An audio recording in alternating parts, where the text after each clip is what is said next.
Suicide is not wanting to die. It's wanting to not live the way you're living, but not knowing how to change it. And that was very much me. I was not happy. I wasn't even content. I was living very self-destructively, and I did not know how to change it because I had convinced myself over years and years and years of using self-harm as a regulation tool, using it as a manipulation tool. I'd convinced myself that if I didn't do it, I wouldn't survive.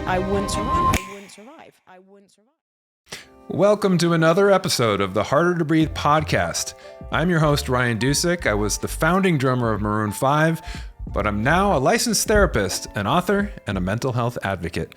On today's show, we have actress Sarah Gilman, who is also a mental health advocate, suicide prevention advocate, and on the board at Didi Hirsch, which is a suicide prevention organization.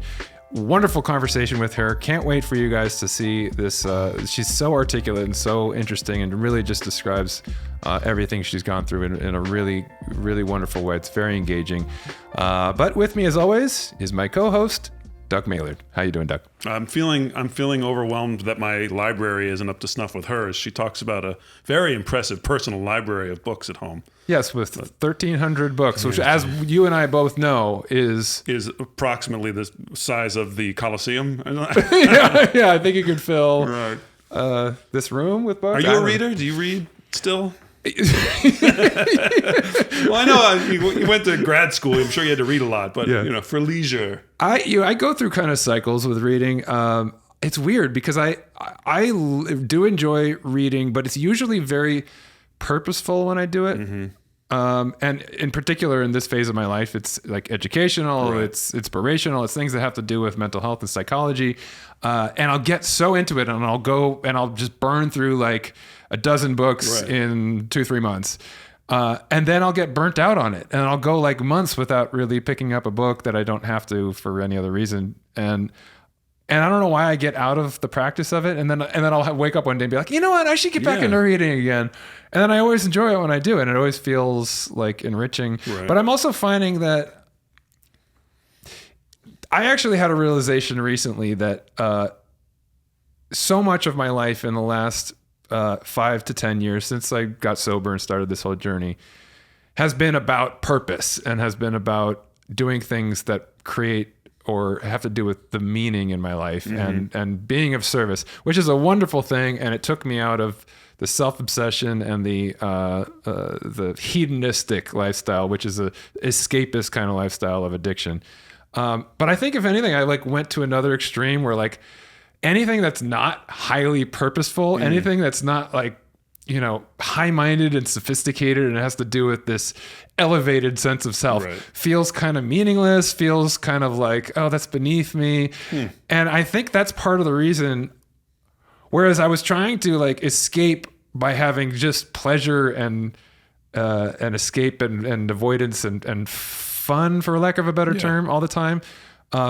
Now in the last period of my life, I've had a harder time really fostering fun and just simple pleasure. Do you think it's a fear of like backsliding into that hedonistic escapism? I think there is an association with that. Yeah. And it is weird because like if something doesn't have more weight to it, if something doesn't feel like it's lifting me to another plane, it feels like, oh, this is just dumb stuff. This is like unevolved, backsliding into some other lower part of myself. And I just literally in the last couple of days have had this sort of new awareness about myself where I want to, because I've been saying, I think even on the show, like I want to have more just fun. I want to have events and just invite people over and hang out and try to foster that part of myself that doesn't immediately go to, and how did that make you feel? This will be a good business meeting where I can make connections with people. No. Well, it's not even that. It's just like, even when last time I went to a wedding and I saw old friends, I started having heavy conversations with everyone about psychology and about, and I'm like, not everything has to be that all the time for it to have fulfilling meaning for me. It can just be fun and joking around with friends. But I posit that there is benefit to shutting your brain off and just, watching a dumb movie or playing a video game or whatever it is. Your brain needs that downtime. Yeah, and I'm just starting to get that because I would have scoffed at that like a week ago. Really? But now I'm realizing that actively seeking out ways to escape from the heaviness of life is only bad if it becomes your entire lifestyle. Yeah.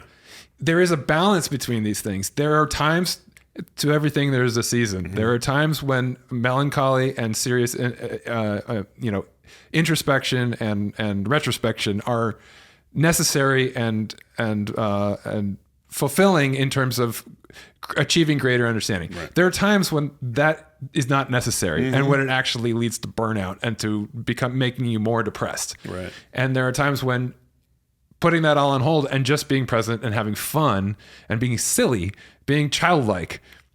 And it gets harder to do that when you lose that muscle. Like on any given day, I'm like, I'm going to be silly and fun today. You're like, I don't remember how to do that. I'm sure some of it too is residual of, we talk about it a lot. You talk about it a lot. That 90s ethos of like, man, I don't care about, like, of having to be authentic and artistic integrity. When people talk about guilty pleasures and be like, well, I secretly love that new Taylor Swift album. Like, as we get older, like you realize, like, there's no reason to apologize for. There's no reason to like enjoy a pop song. You don't have. It doesn't. Not everything has to be in an odd time signature and prog rock for me to be like, yeah. You can just like, oh, that's a good catchy hook, or that dumb, action movie that isn't going to win any Oscars and it's not fantastic acting. But if it stimulates something in your brain that goes, that was fun.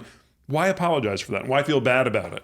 Yeah, exactly. And the reason why this all came up is because you asked about reading, and everything I've read in the last 10 years has been like heavy stuff about psychology and mental health, or like sociology and the ways in which mankind is going downhill. Right. And it's like, I was thinking in that moment, when was the last time I read a novel that was funny or just a suspenseful thriller or something that was kind of mindless but it just entertaining? And my immediate feeling was like, oh, that's kind of beneath me. I don't really need to do that. And the reality is, no, I really do need to do that. I need to go to places that are just fanciful or escapist and watch a trashy, show on Netflix that's about romance or lust and whatever. You know what I mean? Like that's part of the human experience too. And I want to foster those things as well. Yeah. I wish I read more too. Every time I read, I go, why don't I do this more? I love it. But I do have to be in a very specific mindset where I go, it's sort of like, as people who know me know, I don't drink a ton of water. I should drink more water. I'm always drinking vitamin water. But there are days when I go, I don't want that. Like, I just want that nice, clean glass of water. And that's what a book is for me. Sometimes it's like, I don't want to watch a dumb movie. I don't want to sit down and work on guitar and like practice. I just want to like find this very specific feeling, and reading fosters that. Sure. So I don't read as much as I should either. Like back in the day on the subway in New York City, always had a book. Every week I was at the library getting a new book, and it was just 40 minutes on the train and you knock out 20 or 30 pages, and at the end of the week you finish another book. So I wish I could get back to that, but again, as grown men with a family, I don't have time for frivolous things, like that. But I have to remind myself that there's value in it. Do you know what has become frustrating though? And I don't want to add a complication to this, but I try not to be on screens whenever possible. And like more often now, people are reading on readers or even on their phones. I don't like to do that if at all possible. If it's the only option, I'll do it. But the last few times I've bought actual books, the type has gotten so small. This is going to make me sound old, but I swear to God, this is a real thing because nobody buys books anymore, and paper is expensive. Oh, so they're jamming more words onto less pages and the books barely open. They're so small now, and the writing is so. Okay, boomer. I swear to God, this is the thing. It's not just the fact that I'm 47 and my eyes can't see the type anymore, which is also true. Yeah. But it's frustrating because I'm like, I feel like I'm reading one of those tiny little Bibles, Yeah. And if I could just get a normal friggin' sized book, I would be much more inclined to say, because it's frustrating and it gives me a headache. But it's funny. It's funny that you talk about when you do it, you realize this is not that bad, and I should do this more. And same with reading and stuff. And it made me think, about you seem to be in a really good mood today, and like we just had a great conversation. Yeah. Uh-huh. But it reminded me that like last night you were really stressed. You texted me and you're saying I'm really stressed. And I wanted to point out, because it ties into our conversation today with Sarah about reaching out and asking for help. And you weren't asking for help last night. You were just putting it out there. You're like, I'm really stressed. I got all these things. And it made me feel good that you shared that with me. And it didn't immediately make me feel a burden. On the contrary, it made me be like, what can I do? There isn't much that I can do in terms of the podcast. We just have to prepare for it and stuff. But anything that I could do to take pressure off of you, it was just a nice tie into our conversation today in terms of like, when we're doing this thing, it's so much fun and we love it, and we have, but the anticipation of it and the preparation is always stress inducing. And it's funny that we talked about, reaching out and talking to people and just sharing, even if there was nothing I could do in that moment, you just sharing that you were stressed and me going, yeah, I hear you. Let me know if there's anything I can do. I didn't say it's going to get better. I didn't, but it's just, it's a nice reminder that sometimes just putting it down on text or in person is a pressure release. Absolutely. And it was for me. And it's weird because, in that moment, I felt kind of stupid for being so stressed, even though I know I have a lot on my plate this week. And then just even typing that and sending it to you, I was kind of like, I feel like I'm just complaining. Right. But then immediately, you were obviously really nice about it, and you're just like, anything I can help. And then feeling like, okay, well, I got that off my chest. Right. And you heard me. It just took a little bit of the pressure off, because I was like, I don't actually have that much to do. I mean, like, this is, in a week, all of this stuff is going to pass, as everything does. I mean, for our listeners, I did like a 2-hour radio tour this morning to promote the Promise to Live suicide prevention event. And it was which will have already happened by the time this episode comes out, and it went spectacular. We were great. That was the pluperfect tense, right? That's right. I think so. Perfecto. So, but it was stressful just because I haven't done anything like that in a little while. I had to just become familiar with all of the talking points for their organization very quickly last night, and then get up very early this morning to do that right before we're going to do a long interview with a guest that we just met today. Right. So even just that alone would be a lot. But then I also am leaving town at the end of the week. We have that event, a lot of stuff this week on top of my normal stuff. So in that moment, I was just like, oh crap, I have to do all this stuff. I know I'm going to be able to do it, but I'm feeling the stress of it. And I could either just pretend and hold it in, or I could just be like, I'm feeling stressed right now. And dump it on your shoulders. But like you say in the episode, hold space for it. Just give it its place. I'm feeling stressed. I'm acknowledging it. I'm not saying it's overwhelming me and I can't handle it, but I just want to put it out there to give it a name. You know what I mean? And there's value in that.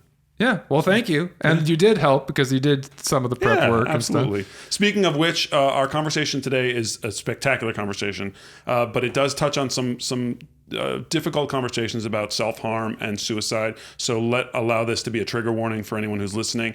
It's a great conversation and we really recommend it, but I know it can be triggering to some people. So we just want to put that out there for you. I want to tell you a quick story before we jump into the conversation, because I wanted to tell it in the middle of our conversation with Sarah, because it was something that came into my mind, but it definitely would have derailed the tone and everything that we had going on. She mentioned at one point the show Monk, and that was a big thing in her life and relating to that character. Have I told you my Tony Shalhoub story? I don't believe so. Okay.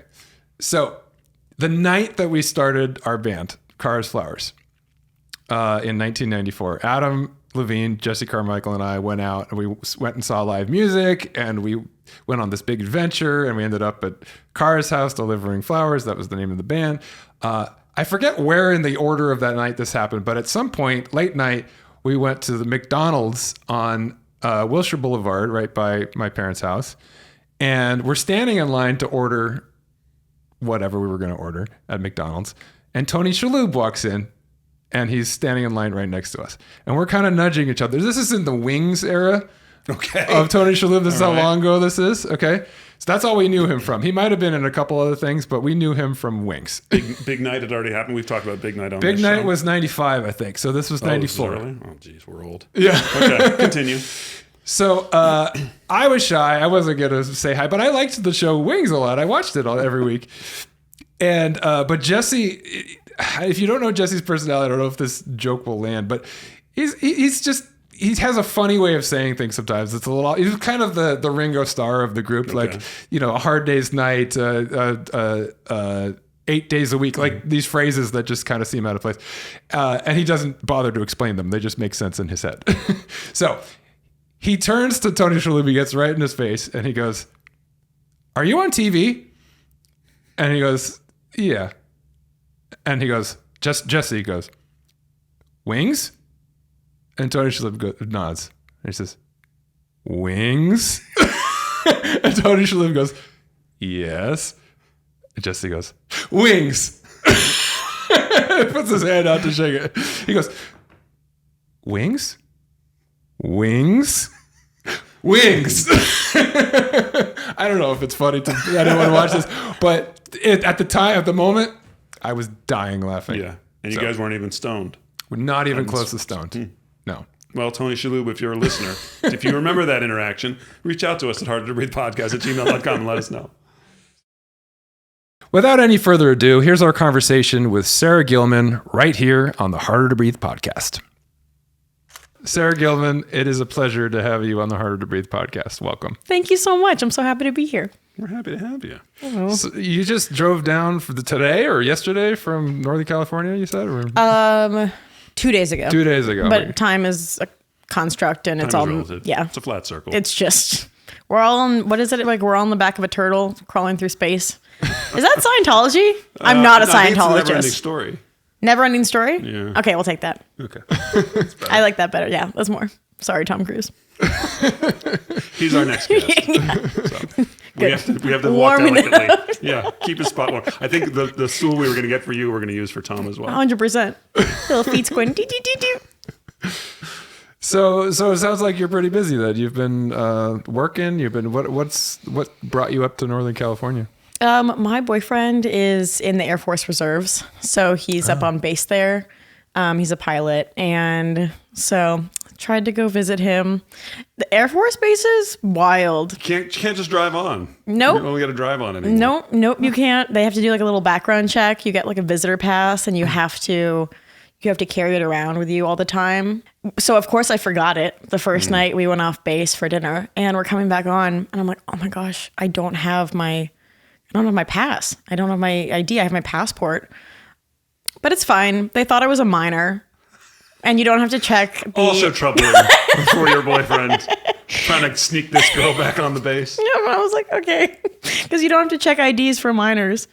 I don't know if we can put this on the air. No, this is what the fans want to hear. Oh no! Sorry, U.S. military. You guys are doing great. Love I you. tried to play golf once on a Navy golf course, and I couldn't get on. I had to like fill out, and I was like, I'm just going to go drive to another golf course. They have golf courses on. Well, those guys need to relax. That's true. And yeah. That's true. They may have just been judging, you don't really seem like a Hippie. Navy Look man. at this. Peacenik, Pinko, Kami. Yeah, This guy's going to really slow us down. Exactly. Yeah. Oh my gosh. I How can't does golf. somebody that works in Hollywood get involved with somebody in the military? That sounds like an interesting dynamic. No, that's a great question. I hate that I'm about to say this because I'm so anti dating apps. What they've become, I have thoughts. We met on a dating app, but it's really funny because we grew up in the same like suburb, and we actually went to high school across the street from each other. Get out. But I guess LA is in many ways like the biggest small town there ever was, but just big enough that you can just miss people. Right. So I mean, he was in my sister's grade, but I have no idea who he was at all. And we matched on a dating app, and we live on opposite sides of LA. Mm-hmm. And our first date, he was like, I'm going to make a dinner reservation and come out to your side of town. And like, and I was like, intentional. What? Intentions? Like a dinner? Like not a coffee? This is crazy. I love the fact too that you're like, and we live on opposite sides of LA, where people who are listening who aren't from LA are like, oh, that's sweet. But like, no, that's an hour commitment. Yeah. Like, to get across town, you can cross state lines quicker than you can get to the other side of LA. 100%. It's like technically, I think like 30, 35 miles. But I mean, if you don't time it right, it's going to take like, hour to 2 hours. Yeah. So I was like, oh my gosh, like a real gentleman. And then, it kind of just went from there. And pilot, Air Force Reserves. he flies things. I don't know how physics works, so again, it's all over my head. That physics wasn't your strong suit. I don't get it. I mean, I cannot tell you how many times I've looked it up how planes work, and it's like that creates the lift, and then the air pressure vacuum, and it goes up. I think you just explained it. I don't. What did I just say? I don't know what I'm saying. I'm just saying words and they're coming out. But you're a reader, right? Didn't I read somewhere that you're an amateur library. Oh my gosh. You have a library. Oh, that's the biggest compliment you could have ever brought up. Okay. Is that true? That's the goal. That's the dream. I have 1,267 books right now. And the goal is to just keep going up. Is that a lot? Because I have no frame of reference. Like, I have books at home. Yeah, I haven't counted them. That's what I'm saying. Like, for all I know, I have 600, or maybe I have 30. Honestly, that's a great point because I cannot like visually quantify something. The people who are really good at the games of like how many balls are in the jar? Yeah. Over my head. I can't do it. So now we found two things that you're bad at: physics and judging numbers. Yeah, I feel like they're connected somehow. Yeah. It's just, I guess, the maths. The hard sciences. We have a lot in common because I remember always growing up, my dad, whenever we walked into any space where people, he's like, there's about 1,200 people in here. That's such a dad thing to say. What is this, 60 cubic feet? It's so true though. I went to USC and I remember sitting in the Coliseum and being like sitting there at a football game being like, I wonder how many people are in here. Probably about like 10,000. It's 90,000 people in the Coliseum. It's just over my head. How are you supposed to know? They're all so small. Yeah. Anyway, I love books. Yeah. I love books so much. I was really, really into reading as a child. Like I would put myself in timeouts so I could just go read my book in silence. And then I really got out of it. I think largely, I don't know if it was at USC or in high school or with acting. I just felt like most of the people I was hanging out with didn't have that same like love and appreciation, and I wanted to more acclimate to the group. And you get so caught up to like Instagram and Twitter, and everything came up right when I was in high school. Mm-hmm. And so I didn't have anything except I think like a Facebook until I got on Disney Channel my like senior year of high school. And they were like, if you're on a show, it's, you kind of want to make these accounts. And for so long, I think that just like really occupied my mind and my brain space. And then you get to college and everybody's like trying to do social things instead of sitting and reading. So when, college kind of, this is a roundabout explanation in a huge way.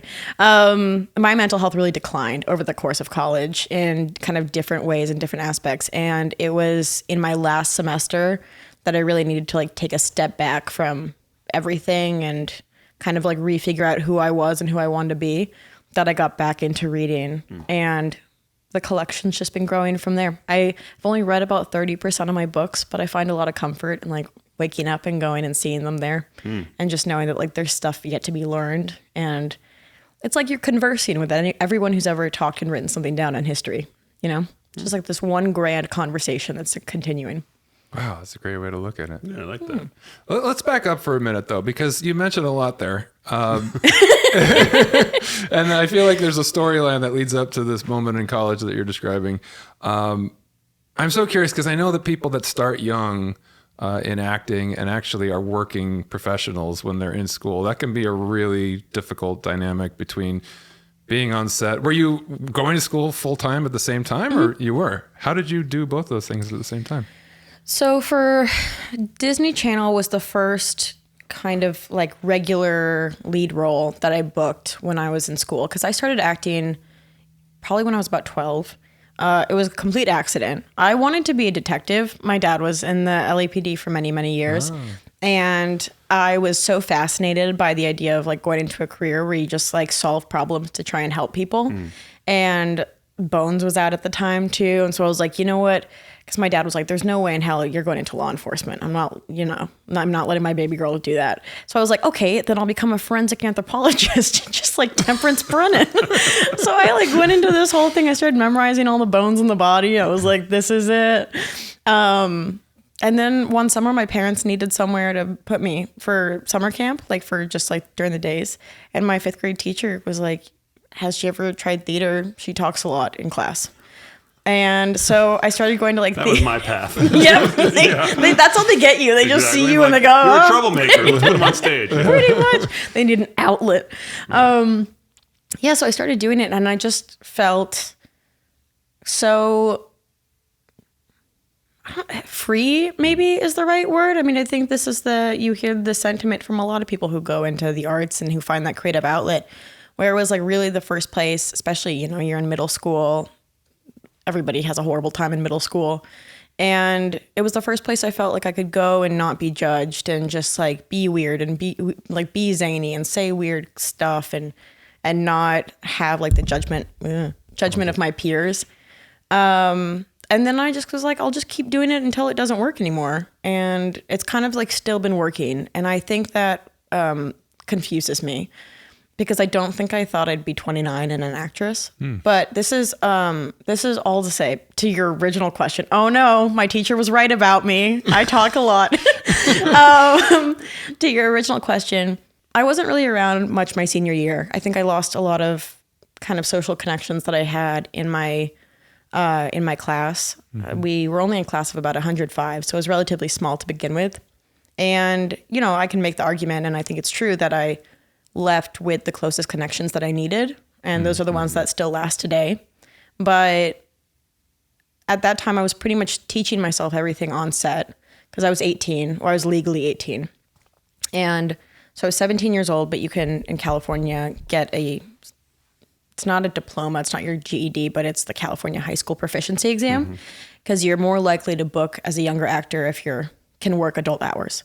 And so I didn't need a school teacher. That's part of the gig. And so I was teaching myself everything in my dressing room and, kind of just self-tutoring for the SATs. I was probably in class in person for about 3 or 4 weeks that year, because it's a full-time job, every morning driving out to set and doing that until the end of the day. So I would go in mornings around 6:30, 7 a.m. To take some tests in person. And my teachers were really, it's really only possible because the school was willing to work with me. Right.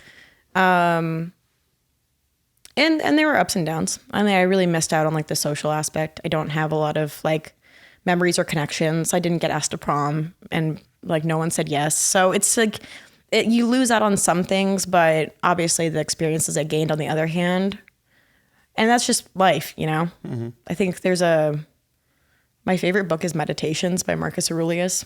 And Going way back. Yeah, that guy. 30 And there's a line that he references because I love that book and I'll talk to you about it for hours if you let me. But one of the lines is about the experience of kind of being on shore watching these ghost ships of your life go past. And because there are so many ways your life can go and you'll never be able to live all of them. And I don't know. I've missed out on a lot, but I got a lot too that other people won't experience. So that was school. Yeah, everything's a trade-off, and there are even things in life that are really difficult and challenging that you look back on and you say, well, there's things that I gained from that experience, right? 100%. So when you talk about this time in your life in college when your mental health declined, were there things that you look back on before that in this time period that were precursors to that? Do you have a sense as to where that developed, or was it kind of out of the blue? Yeah, 100%. I think, you look back and you see it from a bird's eye view and you say, oh yeah, that definitely makes sense. There was a path and trajectory. I was diagnosed with pretty severe OCD in 6th grade. And I think that's one of the reasons, yes. I think that's one of the reasons that theater at that time was so important to me, because there were so many things that were popping up about my own mind that I didn't understand. And looking back, I can tell you my dad and my grandpa both have pretty obvious signs of OCD as well. But at that time, the only, exposure I got at least was Monk. And he just liked things. Maybe that's why I wanted to be a detective. I was like, this makes sense, right? All the worlds. OCD, actor. 100%. It is wild sometimes that you hear the kind of phrase of you want to be what you can see. And you think, well, no, that's not true. Like, I wanted to be things I never saw on TV. And then you think back and you're like, oh, crap, it was Monk. Like, it was just me. That's all I thought. But so I had OCD, and that was kind of going in the mix. And I think OCD is largely a little bit misunderstood. It's largely thought of like, oh, people like cleanliness and order. OCD is what's called like ego dystonic in the sense of, like, it's irrational, it's not real, but you feel compelled to obey it anyway. And so for me, what that looked like was there were certain, my fear, like OCD is all about, you have these fears and then you have these compulsions, which you have to do in order to assuage the fear. My fear was that my parents would be killed. My entire family would be killed or would die in like a horrible accident. And for some reason, the things my brain told me would assuage that, would make sure it didn't happen. It's like if I touched anything in a public place, I had to keep it. There were certain like stones I had to walk on in a pathway. Like I had to get every single one. And I don't know why those are the things that it convinced me would bring control versus, like keeping all my hangers 3 inches apart or whatever it is. But it got to the point where, like, if I touched, we actually still have it out front. It's like a flamingo watering can that was at Ralph's, and I touched it as we were walking by, and my parents was like, we don't need a flamingo watering can. And I had like a crying fit on the floor of Ralph's because I was like, you don't understand. If we don't do this, like, you are going to die, and that's like a chance I cannot take. Right. And so they bought me it. It's still in front of the house, and which I think is kind of a nice thing. It's all rusty now, but those are like, I picked up used batteries off the street, like. Just there. So anyway, so OCD came up, and that was like the first thing. And then it was kind of like a question of, as some mood things started developing when I was in high school, of if I was struggling with bipolar or not. And bipolar is really, really difficult if you don't have a lot of the telltale symptoms to diagnose versus just, like a series of like depressive episodes that's coming up. Because I didn't have any of the mania. I just had like this kind of like waves of depression. And so there was that in the question. And, and my parents they did everything they could. I don't think, they quite understood, but they tried and they loved me. And that was like all I could ask for them at that point in time. And then when Disney Channel started, that was fun. That was great. And then because of social media, the second season of the show was the first season of my college experience. And so I was taking a reduced course load at USC, doing like 8 a.m. classes, going to set, then afterwards coming back for like 7 p.m. classes. And that was also when social media was becoming a bigger thing at that time, because there was a bit more of a classic, like traditional media structure. My follower number increased very rapidly because of Disney Channel. Right. And I gained weight in college, and I started getting a lot of nasty messages about that. And that at that time really, really got me. And so I started dieting in what turned into a 11-year eating disorder. And, feeling just, it's one of those things where do you tie your self-worth? And for me, I tied it to what a lot of people thought of me. Yeah. Because in acting, I think that's kind of what you're taught to a degree. Like, you're meant to be the role. And if you don't get it, it's personal because you're putting you on the line, and you'll never know if it's the way you delivered it, how the way you look, like, you'll just never know. Nobody tells you. So I was very much at that point, like, obsessed with, I need to be what I'm supposed to be, like what people think I should be and what's right and what's wrong. And so that kind of like started and added to the mix. And then junior year, when I was 21, I waited to drink until I was 21. Because I was like, then there can't be problems. Right. I'm an adult now. If I just follow the rules, then it'll be fine. Because where have they let us down before? But the thing about drinking at 21, and I'm not advocating for any different, the thing about drinking at 21 was I was figuring out my limits when everybody else knew theirs. Mm-hmm. And because I was a junior and everybody else had figured out partying, but I didn't do any social stuff while I was a freshman or sophomore because of working on Disney. And I'm a goody two shoes. and so then you add alcohol into the mix, which of course, like, you don't know, but it decreases the efficacy of antidepressants. It leads to a ton of kind of different hormonal and neurotransmitter imbalances, or your body like struggles to get back into the right equilibrium. And so that's why like the days after can be very anxious and depressive. And I had been self-harming since I was in 8th grade. I'm just adding a ton of things to the list. We're keeping a check. We got follow-up questions adding up. And I started self-harming. I forgot about this one in the whole timeline. I started self-harming and thinking about suicide when I was in 8th grade. I don't know why. I don't really remember the inception of it all. I remember that I continued doing it. I narrowed it down in high school. I narrowed it down to why I self-harmed to 3 reasons. One, it was I was using it as emotional regulation. I didn't know how to manage these really strong emotions that I had.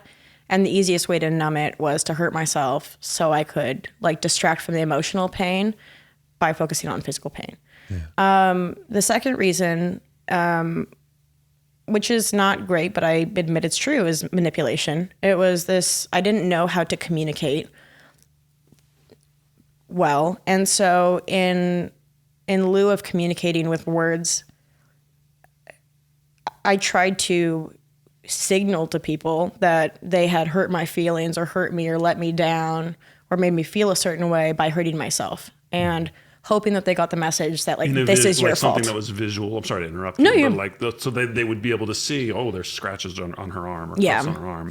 Oh, I must have done that. Now I feel terrible, and you're like, yes, I've achieved my goal. Yes. Okay. Like, I think, sometimes people hear that and there's a large degree of judgment.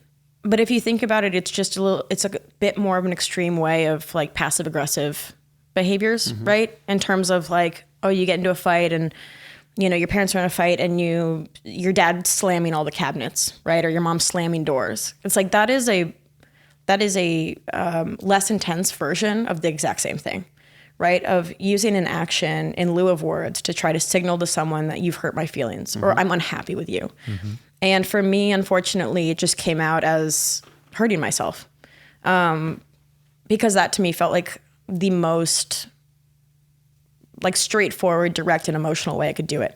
And then the other reason I did it was to punish myself in ways. And I felt if I wasn't like doing the right thing socially or acting wise or with grades, it was a way to kind of like punish myself for being like inherently bad. And so that continued from 8th grade on.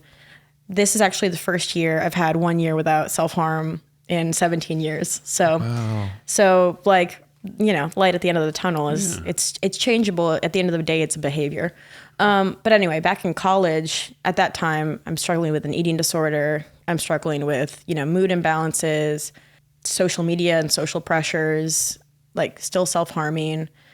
And it just kind of came to a head. I don't know. It's hard to pinpoint it because it's not completely rational. So it's not like you can look back and go, oh yes, there was like A that led to B that led to C.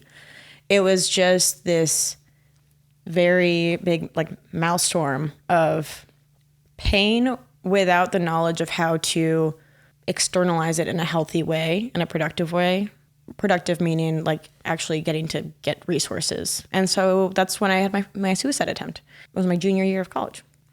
I'm so glad that you are laying out some of this stuff in very specific ways, because self-harm is something that a lot of people really don't understand, even when you try to explain it.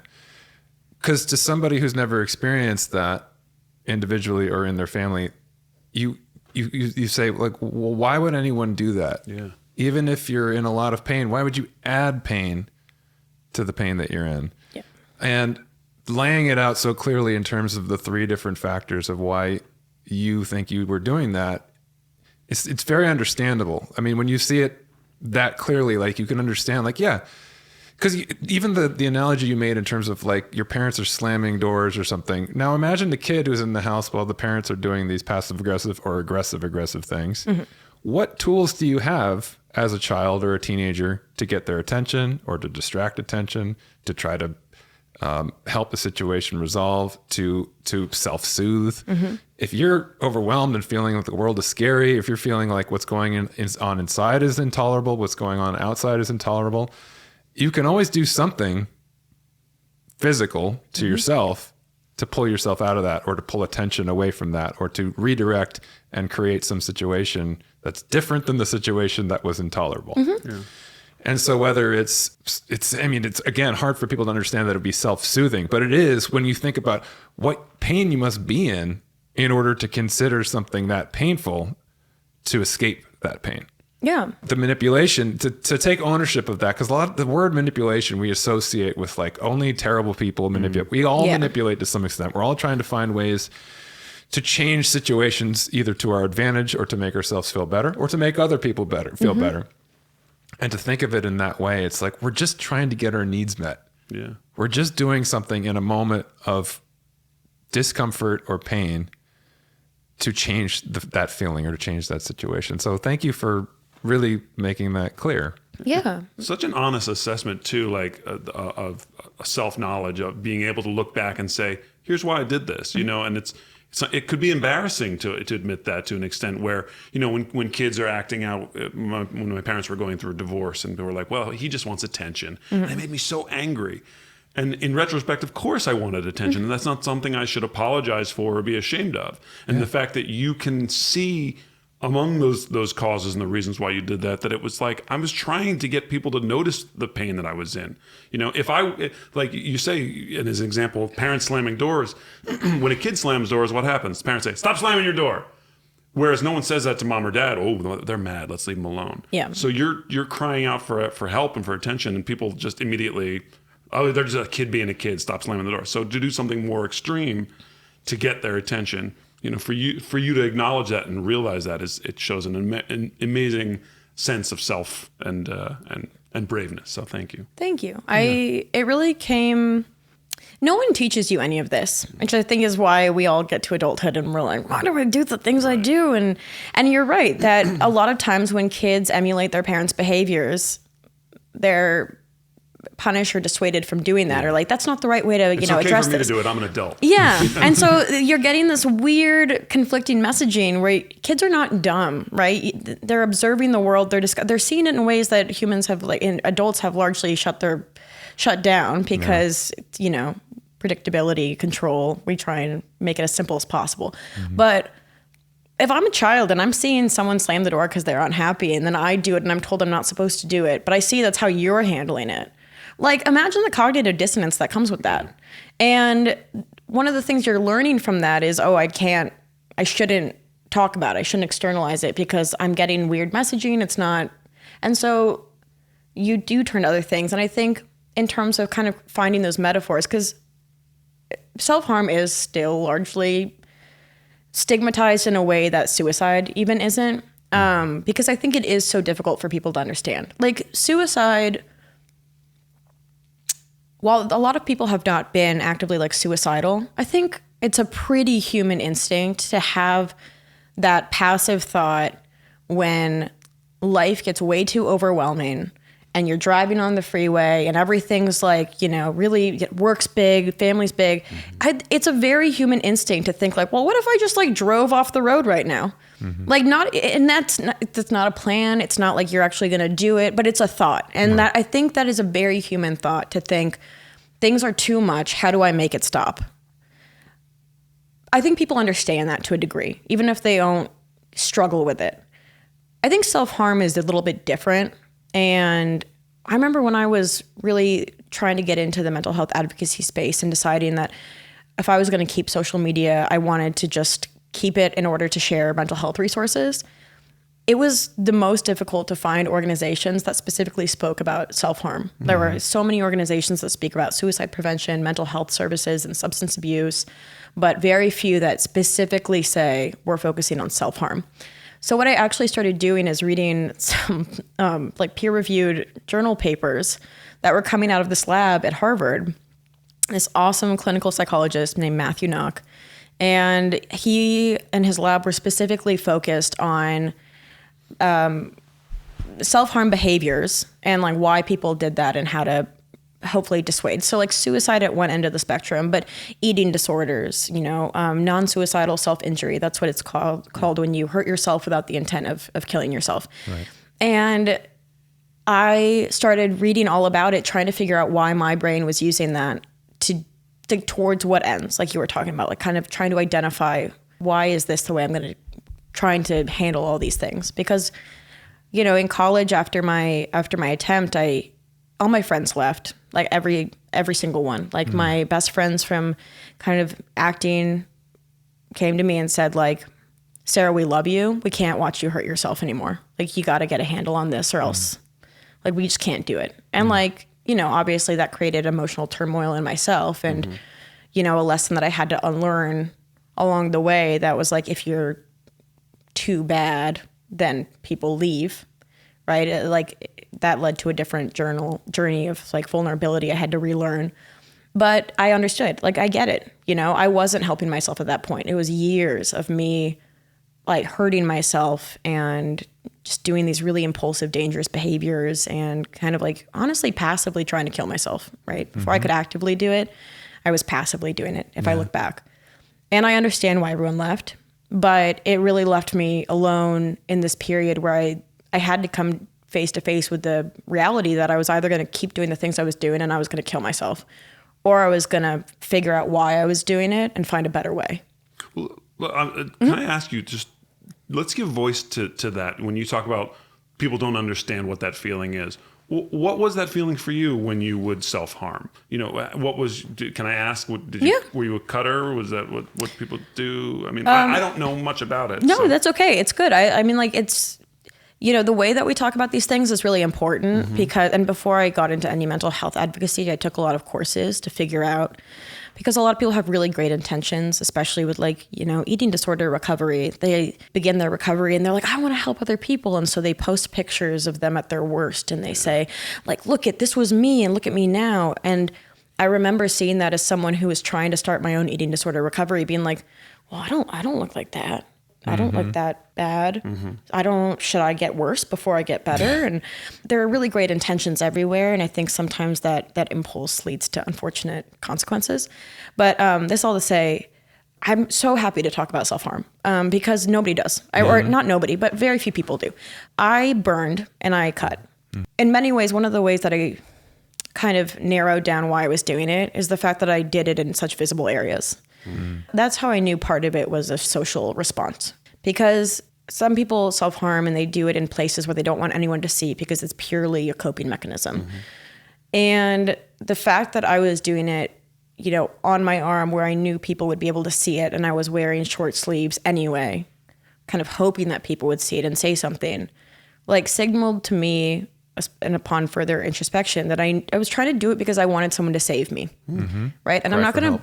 Yeah, and I'm not going to blame stories, but I will say that a lot of the stories I saw growing up or read growing up were about how like pain makes a girl mysterious. It makes like she needs to be saved, like someone wants to save her. Like I didn't have my first kiss until I was 20. I didn't go on my first date until I was 20. I had crushes. They were not reciprocated. And so I read a lot of, like romance books and kind of like rom-com, like teen high school things. And almost without fail, the like recurring thing that made a girl like interesting was that she was hurting in some way. And damsel in distress. Exactly. Yeah. And it's not like, she's up in the tower anymore, but it's like she had this horrible thing to happen to her at her past school and she comes to this new school and like, blah, blah, blah. And then the really hot football guy sees her and is like, whoa, she's so sensitive and distressed. I'm going to be there for her. And it's like, whoa. And I was the damsel in distress and I played tackle football in high school. It doesn't work like that at all. Like nothing, the stories were wrong. Like they show you the wrong model. Yeah. But I think like part of that is looking back is I just wanted someone to come in and be like, she's hurting. I'm going to take care of her. And I'm going to move slowly through this one explanation because this is a very tricky nuance. I'm going to first acknowledge like the kind of stigmatized assumption around a lot of self-harm and suicide. It's that, oh, the person's lazy, they're looking for a way out, like, you know, they just want people to come in and save them because they don't want to do any of the work. That is unfortunately some people's thought process around self-harm and suicide. I also want to quickly fully underline that research and like data has shown that like levels of stigma are decreasing. It's awesome. Mm-hmm. Like we judge each other less, especially for like, you know, being in pain and sharing that. Yeah. Unfortunately, levels of perceived stigma are increasing, meaning I'm going to judge you less. If you come to me and say, hey, I'm really hurting, I'm struggling right now mentally, I'm not going to judge you at all for that. I'm going to say like, thank you so much for telling me, let's talk it through. But I assume that if I come to you and tell you I'm struggling, I will be judged. Mm-hmm. So it's led to this kind of weird, you know, it was this weird situation where I wanted to tell people that I was hurting. I thought that if I did, I would be judged. So I thought I'll show people I'm hurting and then they'll know I'm not trying to get attention and they'll come save me and help me because I don't know how to save myself.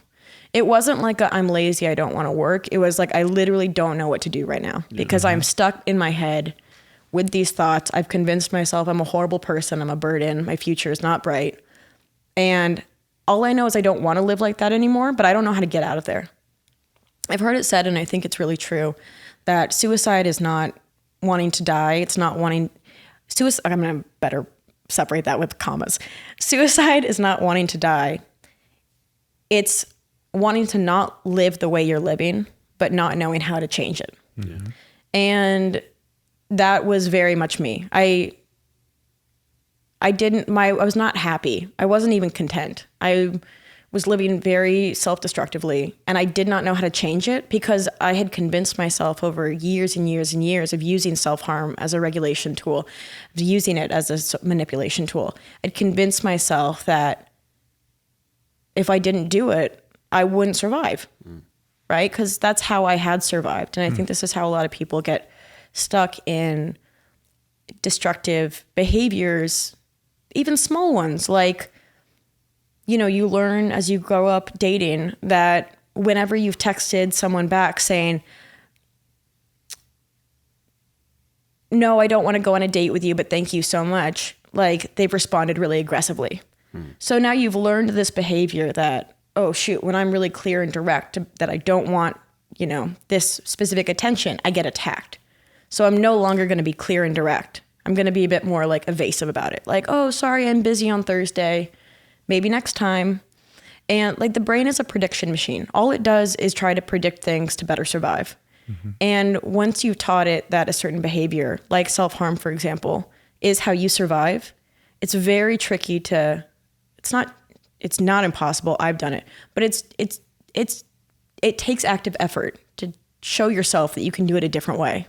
Because your brain's saying, no, this is how you've done it. This is how you survive. Especially for someone who's dealt with OCD, where you go, this is why my parents are still alive, because I stepped on that stone, because I touched that flamingo. Yeah. This is why I'm still dealing with it, because I was able to self-harm and that released the pressure, so I must be doing it right. Yeah, you know? 100%. And then you have people, you know, it doesn't work the way for me, at least, it didn't work the way I thought it would. And that, like, you know, the book showed me that if I was hurting, and I showed people I was hurting, then they would come and take care of me. But in reality, you know, I had multiple people come and ask, and they were concerned. I remember driving in the car, I was going with a friend that I'd met in class at USC, and we were gonna go pick up a cake for her sister that she'd ordered or something. And we're driving, and I was wearing short sleeves, and I had pretty fresh cuts on my arm. And she brought it up. God bless her, right? Like, I don't know if I had been in her situation, not having my experience, what I would have said. But she brought it up and she was like, hey, I've seen this, you know, do you want to talk about it?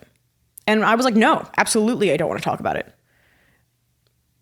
Which, when I started introspecting, I was like, what the hell am I doing? That was what you were waiting This for. was what I was like, if the point of doing this is to like get help, but I'm shying away from any help that comes related to this, then it's not doing what I'm doing it for. Like, it's not working. It's not doing the job I'm trying to do with it. And on the other hand, if I'm doing this to cope with things emotionally and it's causing people to distance themselves from me, that's also not working. Because like a lot of the coping I was doing was like loneliness. Like, I was feeling, unwanted. I was, I always played like the nerdy kind of like comedic character. And I love that. But as I've grown up, there have been like comments made about, just you get in your head about like, well, I want to be like the, the hot lead that does the slow-mo looking around in the show. And then anyways. And so once I started thinking about that, I'm just all over the place with this rambling explanation. You're right on line. Yeah, keep going. Because I couldn't find places that were talking about it. And I tried. I think it's different now. But like, I remember one day at USC going into the urgent care, I had fresh cuts on my arm. I was bleeding. And I went in to the person at the front desk and I said, I really needed to speak to a doctor. I'm not doing good. And like, these are my injuries. I'm not going to say, duh, what do you think these injuries are from? But she looked at me and she went, did you do that? And I went, never mind. And I walked out. She was like, well, no. And I was like, because if that's the reception I got, most people don't understand. Right. And we like to think that doctors understand. But unfortunately, at this point in time, like, even in different training programs, some things I've heard from my like close friends who work in the mental health and health areas, it's like suicide and self-harm is still a section of medicine that's like largely kind of shied away from, even by certain clinicians. Yeah. I've had friends who've been turned away from therapists for disclosing that they are suicidal because it's seen as a liability. Yeah. And I've been really lucky that the therapists I've worked with have not shied away from that. But it's scary. It's scary because it's like, I don't, when it feels like someone's life hangs in the balance or like their health hangs in the balance, it does take a moment of like courage and bravery and strength to say, I'm going to try and do something about that. I'm going to be there for you. Well, your vulnerability is really kind of pulling me in. I'm really relating and engaging with everything you're saying. And I actually really relate to a lot of the things you're describing. It's kind of a lot of like light bulbs going off that I'm sure that anyone watching or listening to this is having a similar experience. It's been through something similar, but you don't have to be in the same deep, dark place or necessarily be self-harming in the same ways in order to relate. Because I'm hearing a lot of connection with what I experienced with addiction to what you're describing in terms of self-harm and eating disorder. Because for me, it was all of the three things that you described. It was self-regulating. It was manipulative, a way of trying to cope with something. And then when I got the responses that I wanted, I was embarrassed and I wanted to pretend like I wasn't doing that. 100%. And also, it was also, I don't think I was ever actively suicidal. Like I never had a plan. I was never intent on doing it. But it was very self-destructive behavior, and it was self-punishing behavior. It was like, I don't deserve better than this. I deserve to be unhealthy, to be slowly killing myself, essentially.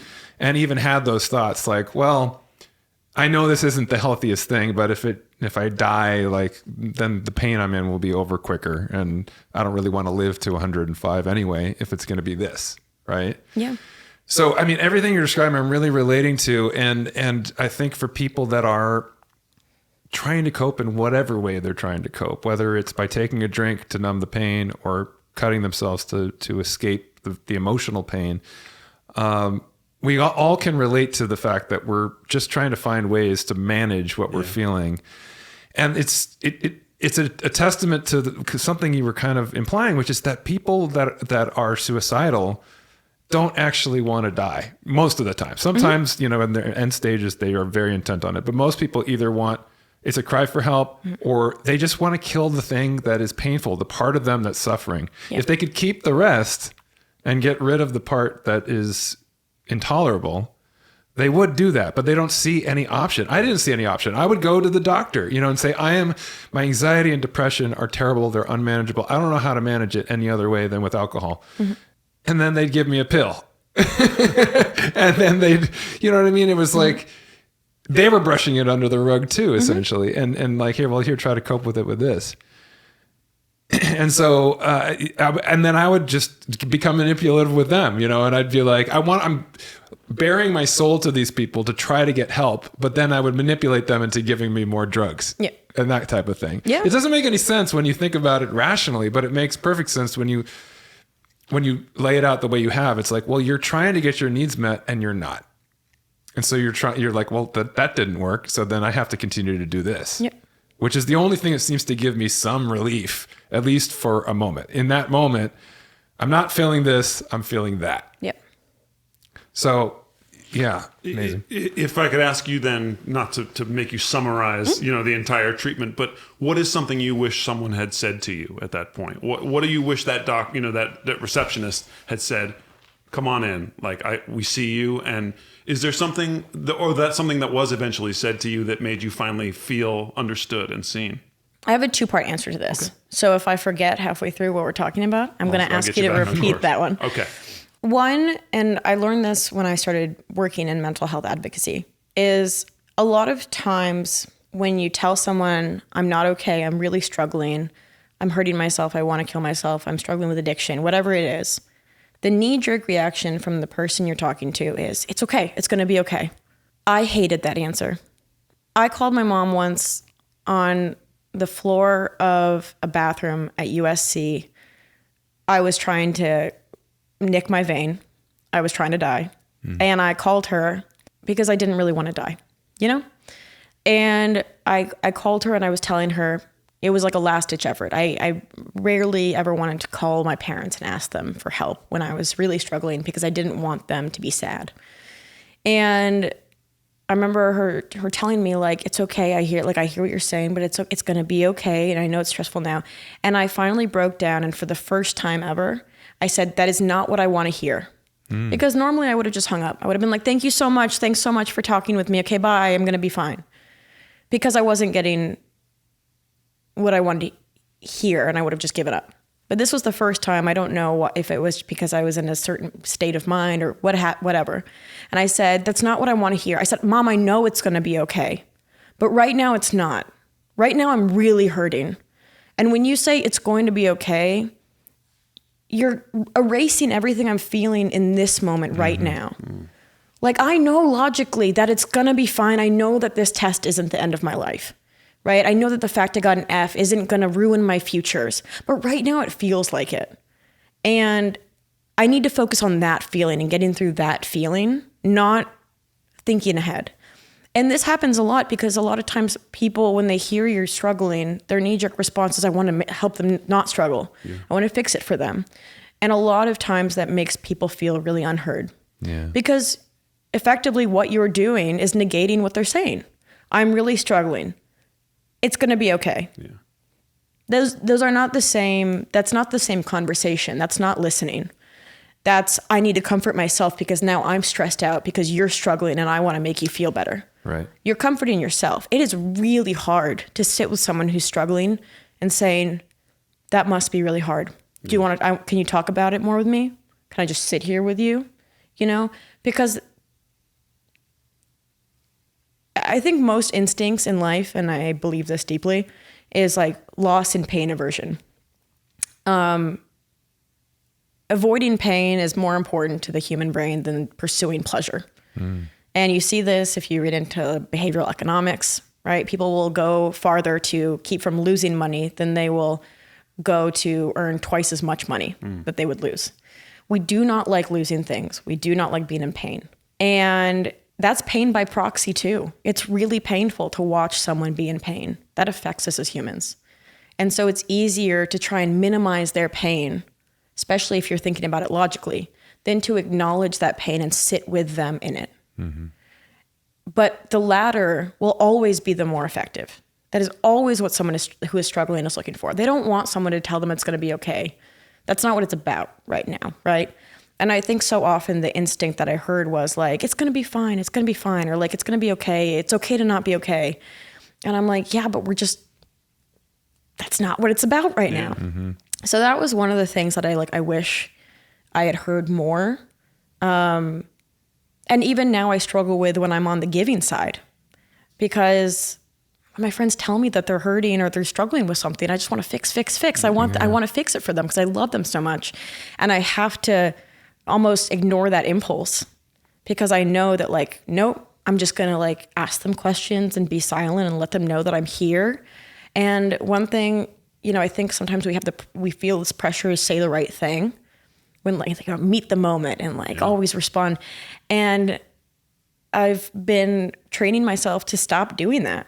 I'm not a mind reader. And so a friend will come to me and say something, you know, about something they're struggling with. And I'll just say, great, I'm listening. What do you need from me in this conversation?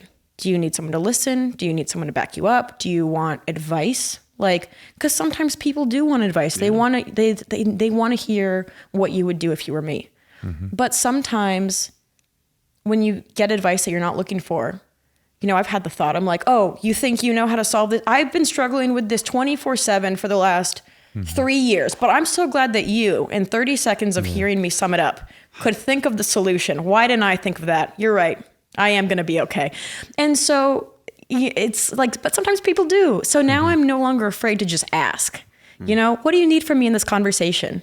And at first it feels so stilted and weird. And I feel like I'm failing at being like a human being in a like relational conversation. But now I realize it's like my friends have started doing it back to me. And it's like, it's just like, oh, that's communication. Yeah. That's clear communication. Yeah. And then the other thing I would say that was most helpful for my own recovery and has been is I started reading a lot about psychology and neuroscience and philosophy. And I know that that's not everybody's cup of tea. Like, I know that like not everyone's gonna, you know, that's what's gonna be. Have a 1,200 book library. Yeah. But I think coming out of this and still being in it, because that's what life is, I believe so strongly, and this is true of everything, that you cannot navigate a system intentionally or intelligently if you do not understand how that system works. Mm-hmm. And I realized at 22 that I didn't know how my mind worked. I didn't know why I was feeling the way I was feeling. I didn't know why, you know, other people had similar emotions to me, but I cut myself and they, you know, read a book and were fine or watched TV. I mean, I think a lot of us are, like you said, it's like we're all trying to do the same thing. We're all trying to meet our needs, and we learn different ways to do that. And as I started recovering, once I was able to pin down why I was hurting myself and why I was, you know, what my eating disorder was fueled by, I was able to start to figure out, you know, if A happens, instead of going to B, what would C look like? If it could get me to the same place. And for a while, like I used exercise as like a better way to hurt myself, to be like quite frank about it. Mm-hmm. Because I was like, if how I'm surviving right now is through this like, you know, numbing of emotional experience through physical, and I'm going to ideally work my way out of that paradigm, but I can't just go from like, you know, A to Z.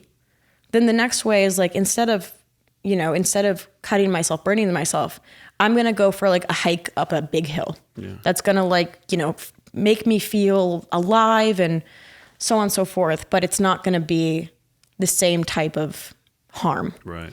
And once I started figuring out my own mind, my own brain, like, you know, neurotransmitter level, but also just in terms of the psychology of, you know, belonging and connectedness and what mood and thought disorders really are, then it started being able to figure out how to navigate that space without turning to older, more destructive mechanisms, like coping mechanisms. And then you can also start designing your environment to meet your needs, because I think like self-control, the concept of self-control is a fallacy. Like it is to a degree, but if you look at any advertising like pamphlet, there are ways to beat it. So for example, like, I think on average, you have to see an advertisement 7 times before you buy the thing, right? Like if you look at the millions and millions of dollars poured into advertising and marketing, especially for children's cereal, children see on average more than 10,000 commercials or advertisements about children's cereal a year. Why? Because they're not marketing it to parents. They're marketing it to the children, knowing that children will bug their parents so much that the parent will eventually be like, well, go get the thing. So I was like, if we're putting that much money into figuring out like how to, you know, game ourselves for profit, how can I do that to try and make my life healthier? And it's things as simple as like you taking all the things, like it's really hard, I'm going to be quite honest, when you're like self-harming to like take all the knives out of a house, especially if you live with other people. Like, how do you cut bread? I don't know. Right. Like and the thing is too, I think, is if people want to do something, they're going to find a way to do it. So it's not about like making it impossible. It's about making it more difficult. So like, because you want to hone in on the moment, you want to do something to get you out of autopilot. Right. Because once you get into that emotional state, I don't know if this is true from an addiction standpoint, although I do think in many ways addiction and self-harm can be the exact same thing. Because I was addicted to a behavioral response. Anyway, like it's about getting yourself out of the autopilot. And there were times when that was so crude in the beginning. I didn't know what I was doing. I didn't know how to design my environment. I went and jumped in freezing cold pools because I wanted to hurt myself. And I was like, no. And I was learning how to ask for help. So I would like text my mom and be like, can you come over? Well, never mind, I'm fine. Maybe actually come over. And then I was like, I don't know if I can make it 5 or 10 minutes without hurting myself. And I would just go jump in a pool and shock my nervous system, you know, like go stand in a cold shower, something to get you out of that autopilot, you know. And that can be like for people when I was struggling with my like bulimia, I was like hiding foods that I knew to be triggering on like top shelves where I'd have to go like pull a chair out to blank, and, you know, making it harder to get to the thing. Just only because I want to be respectful of your time, but No, I really want to talk about that moment before you had these coping skills, when you came to the conclusion that suicide might be the only way to escape that pain. What was the moment that led up to that, and what was that experience like? Can you talk about that if you're comfortable? Yeah. I mean, you said this story of you know, in college where things just keep getting worse and keep sort of spiraling, where you didn't have those resources. What was it? Well, also because, you know, you seem to have a lot of clarity on the functions that the self-harm served, what you were trying to escape, how you were trying to escape it, the ways in which you were going about trying to get your needs met. Do you have the same kind of clarity about the suicide attempt? Do you know exactly what you were trying to achieve, what was going on, what it represented in that moment? Yeah. Yeah, I do. I think. In many ways, I think it was a continuation of the same reasons I used self-harm. And I think I carried some shame for that for a long time, because I don't think in fact, I know I didn't want to die, right? And as I mentioned before, I don't think suicide is wanting to die. I think it's wanting to not live the way you're living and not knowing how to change that. And when I had my attempt, I had been lying to my psychiatrist about sleeping problems, and I was accruing sleeping pills. And I had alcohol in me, and I'd been, you know, mustering up the courage, for anyone who's listening but not watching, heavy quotation marks around that. And I decided to have some of the pills while I was drinking that day. And then I immediately called poison control. And then I called my friends, because we had been at a party previously before. And I called them and I said, I did this. I'm not exactly sure what to do. I know I didn't want to die. I did not know how to communicate how much pain I was in, because I'd tried telling people, I'm really struggling. I'm having a hard time. I'm feeling very depressed. I'm using these behaviors I don't want to use. And it felt like they weren't getting it. Like, yeah, college is hard. We're all struggling. Everyone's sleep deprived, you know, like, and I was like, no. But like, for me, it's so bad that I don't want to be here. And people would be like, yeah, me neither. I would, get me out of here, right? And I'm like, hear me. Yeah, that's not what yeah. And so like, it comes to a point when you're like, fine, I have to show you. But I remember being in the back of an ambulance going to the hospital, telling the paramedic over and over again, I don't want to die. I don't want to die. Like, am I gonna like, and I for years I wanted to find him afterwards and just like thank him for like being there with me in that moment. It was fine. Like, you know, I woke up the next morning, my phone had died. I walked back to USC from the hospital. It was like, it's never as clean as it looks in the frickin' movies. And I slept for 2 days, and then I went to a party the next night. And because what else are you going to do? Yeah. You're going to get back into life. Yeah. Nobody got it, right? Nobody saw that and saved me. I didn't tell anybody until I knew that it was going to end up, the hospital, the bill was going to end up and my parents were going to see it. And so I called my therapist. I said, I need to sit down with my parents. I need to tell them that this happened and I need you to be there with me when I do it. And I told them, and we made plans very quickly for me to kind of withdraw from that semester of school so I could figure out what to do. There are residential treatment centers for depression. I was going to look into that. And then I booked a movie. And I was like, well, good. That'll fix We're everything. fine. Yeah, work. This is great. And my dad came with me, and I spent a month in Atlanta filming this movie, Getting Worse. It was one of the best and worst experiences of my life. I was so lucky to be working with the people I was working with. My co-star at the time was amazing, and we were able to have these conversations about, she's been public now about her struggles with OCD. And so it was a very honest time, but at the same time, I was still not doing well. And it kept coming to a head. And when I got back and I thought, well, this will be fine because I just worked and I'm going to be so popular because I did this movie and everything's going to be great now. And it wasn't. And it just started building up again. Because there was a time for a moment after, for a few weeks, maybe even months, where I was really able to hold on to that feeling from the ambulance. I don't want to die. I really don't. I know I don't. I know with so much clarity that I don't want to die. I just want to live a little bit differently. And then you start to forget that feeling. Day to day comes back and it becomes harder to hold on to. And I went to go see A Star is Born and I did not know about the twist. That's triggering. Yeah.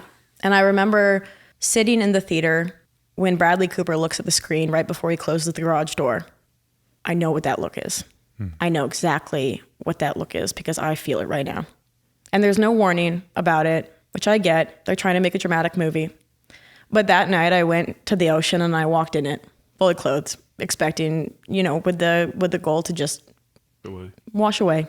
And then maybe because it's freezing cold, it snapped me out of it, woke me up. I got me out of that autopilot. I went and sat on the sand, and then I drove home and slept in my parents' driveway because I didn't have a key. And then a few more months passed before I tried again. And I was driving in my car to the ocean to do whatever who knows. And I get stopped at this stoplight in West LA, and I'm crying, and it's raining, and I see this light shining in from my passenger side window. And I look up, and it's this giant suicide prevention sign. And it's this huge blue and white sign that says Suicide Prevention Center. And I was like, what the hell? Come on. Because you gotta be this is gonna sound wild, but I had never seen those words publicly displayed, ever. And to see that, people tell you you're not alone. Other people struggle with this. Where? I don't see anyone talking about it. I don't see where are people talking about this, that they also struggle. Because right now it feels like I'm the only one.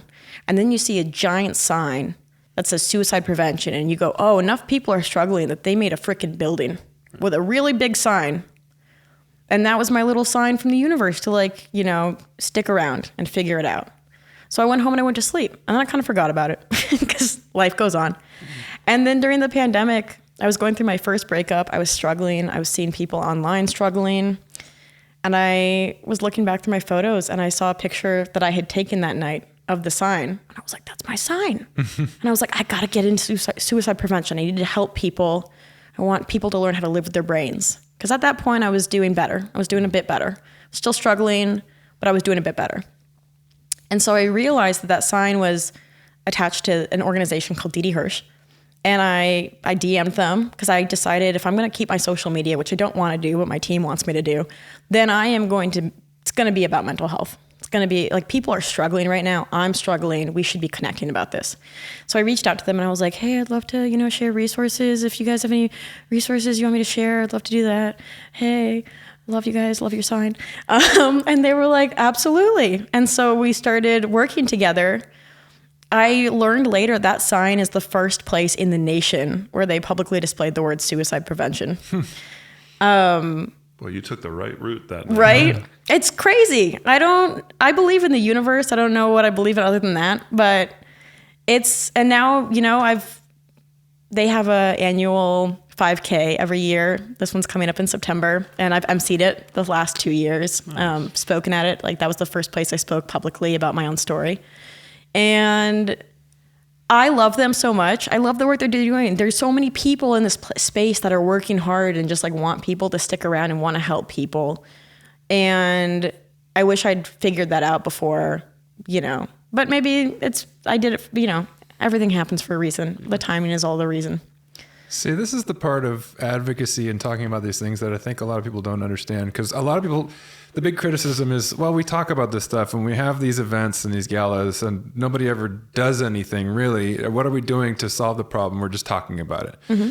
But so much of what you're talking about today has to do with this innate human need to feel seen, mm-hmm.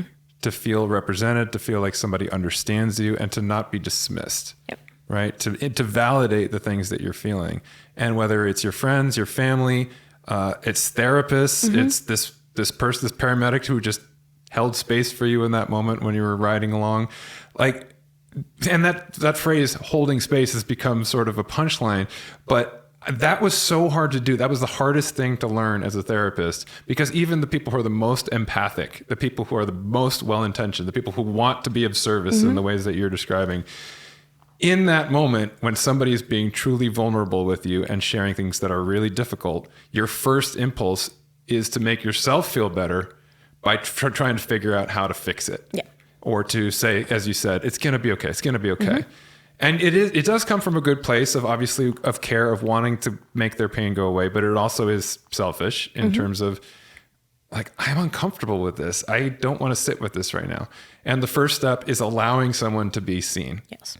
To feel like you can just hold space for them, and that it's okay to feel the way you're feeling. It's understandable that you feel the way you do. I get it. Yeah. And that sign in that moment, the fact that somebody had the balls to put that sign on the street for people to see, like yourself, and hopefully there were a lot of other people that saw it and had the same response, but it just happened to be the right thing at the right moment. But the more that's out there, the more we do talk about these things, it destigmatizes it, but it also, in special moments in people's lives, they recognize, oh, I'm not alone. Mm-hmm. And the thing that I'm feeling is understandable. Because if we're already in pain, and then on top of that, we heap shame for feeling the things we're feeling. Nobody else must be feeling what I'm feeling. Why is everyone else doing so well and I'm suffering? Yeah. Maybe I don't deserve to be here. There's so many things that complicate what you're already struggling with. If in that moment somebody can validate, or a sign can validate what you're feeling and show you, this is understandable. This is something that people are experiencing, and I'm experiencing it too. It's connecting. Mm-hmm.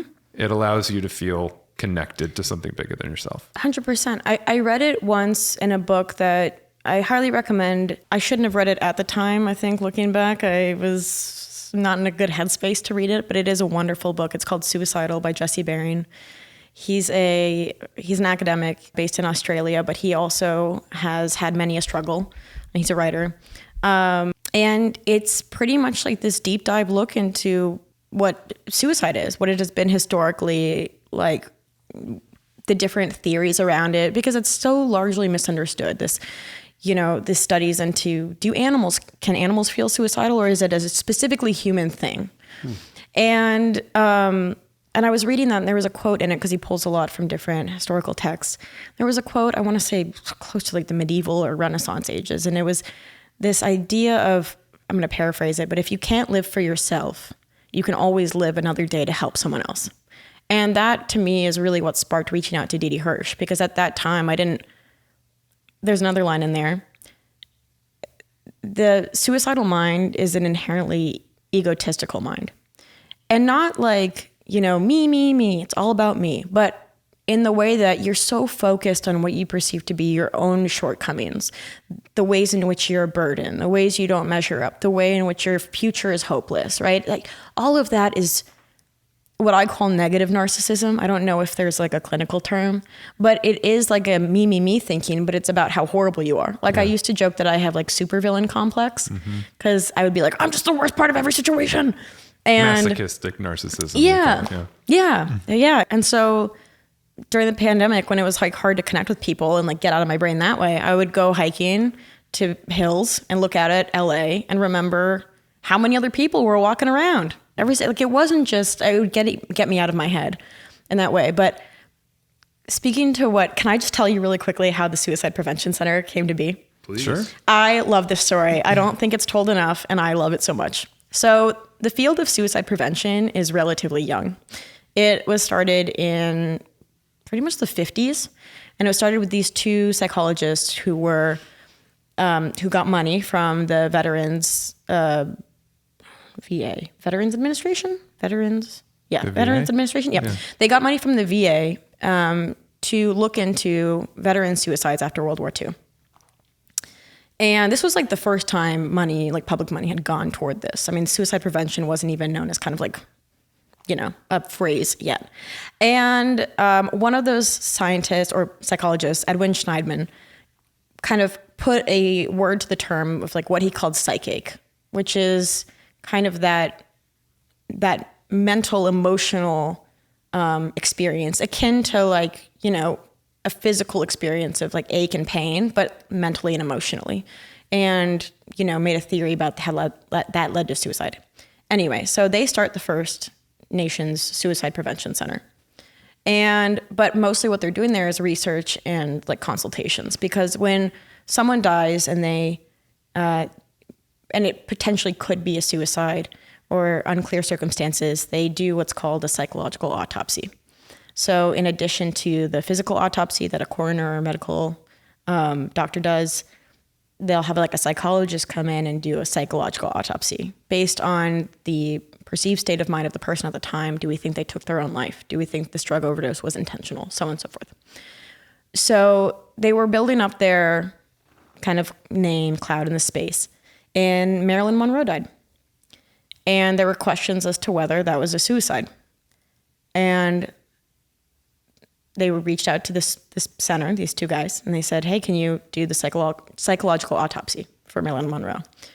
And they came to the conclusion that it was a possible suicide. And that was news because it's Marilyn Monroe. And they started getting letters and calls asking questions like, I feel this way. I know someone who feels this way. What do I do? And that was the beginning of that was the kind of a moment of inception for the crisis text and call line. So at that moment, they realized so many people have questions, are connected to this in some way. It was still very much like taboo at that time, but they were like, oh no, like a lot of people are touched by this in some different way and have questions, and no one's talking about it. And there's no education around it. There's no emotional education. And so that spouted that new resource. So now, and then Didi Hirsch later acquired it, I believe in the 70s or 80s. And in the 90s and 2000s made the choice to put the sign out front. And, even then there was pushback because the idea was like, well, what if it spouts the idea in someone's mind? And I want to quickly address that is a myth. Right. And I get it, especially, when it comes to like schools and parents and stuff. That is very scary to be like, well, am I going to take the chance and bring it up? Bring it up, please. Because what it actually does is it diffuses some of the pain and hurt by creating a space where you can talk about it. And so much research has shown that externalizing these thoughts diminishes the power of them. Yeah, diffuses that pressure. 100%.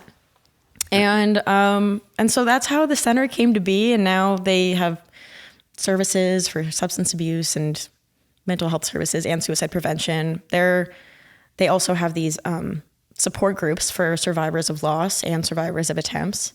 So, and then they've just created more support groups too for teens and first responders, especially after the wildfires, because there's a completely different cultural aspect to that. Well, tell people, I'm sure it's just DidiHirsch.com or something. Yes. Tell people how they can reach out and find those resources. Yeah, absolutely. DidiHirsch.com. They have Instagram accounts and I think Facebook pages too. And they recently acquired, so it's now one of their programs, an organization called Teen Line. So Teen Line is the first peer-to-peer network for teens by teens. It's a crisis, text, email, call line. And the teens go through extensive training. They're supervised. But, for teens who want to talk to other teens about the struggles that they're going through, it's an amazing resource. And I also want to really quickly address that, it's called the crisis line, but you don't need to be in crisis to reach out. I've called multiple times, when I'm just feeling really down or having a really hard time with anxiety. And there are people who are trained who want to talk to you and talk you through it. There are different lines that specialize in LGBTQA, like veterans assistant, Spanish speaking lines, Korean speaking lines. There's a lot of different resources out there. And you're talking about 988 now, or are you talking about? So 988 is yes. Yeah. 988 is they simplified the national crisis line. Yeah. And Didi Hirsch was on the forefront of that move. And they've also worked with the LAPD to use 988 to divert from 911 calls where mental health is implicated. And 988 is a great resource. They also have Instagram and probably other social medias that I'm not aware of because I'm 80 years old on the inside. Gosh, there are just so many people that want to help, and it's so easy to forget that people want you to stick around when you're stuck in your head in your bedroom. Well, you're one of those people, and you're continuing that tradition by coming on platforms like this and talking about it. And so thank you for the work that you do and being willing to share your story and be so vulnerable on here. It, like you say, if one person listening goes, I feel heard, I'm going through that, then it was worth it. You know what I mean? So I really appreciate you coming on and talking about it. It means a lot. Well, thank you guys so much for making the space and, for having the podcast and this being what it's about. Right.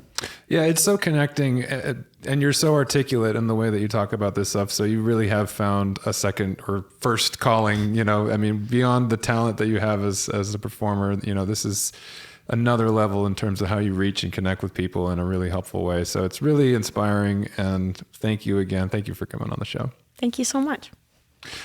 All right. Sarah Gilman has been our guest on this episode of the Harder to Breathe podcast. We have new episodes that drop every Tuesday. If you were triggered by anything that was mentioned in today's show and you're really struggling, 988 is a great resource. You can call right now. It's the crisis hotline. Didi Hirsch is a great organization to look up as well. We'll see you next time right here on the Harder to Breathe podcast.